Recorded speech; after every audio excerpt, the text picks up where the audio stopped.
Welcome, Messenger users.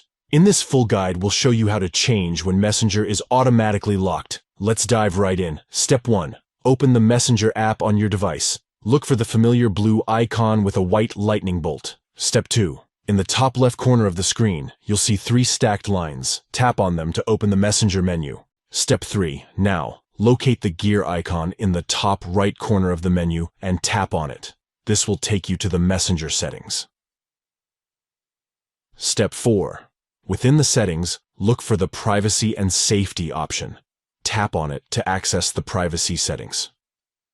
Step 5. Inside the Privacy and Safety menu, you'll find the App Lock option.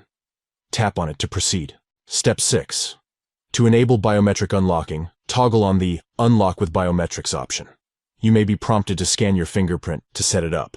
Finally, you can change the specifications about when you want Messenger to lock.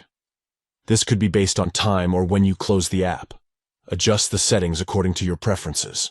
By following these simple steps, you can customize when Messenger is automatically locked to ensure the security and privacy of your conversations. Thank you for watching, and we'll catch you in the next video.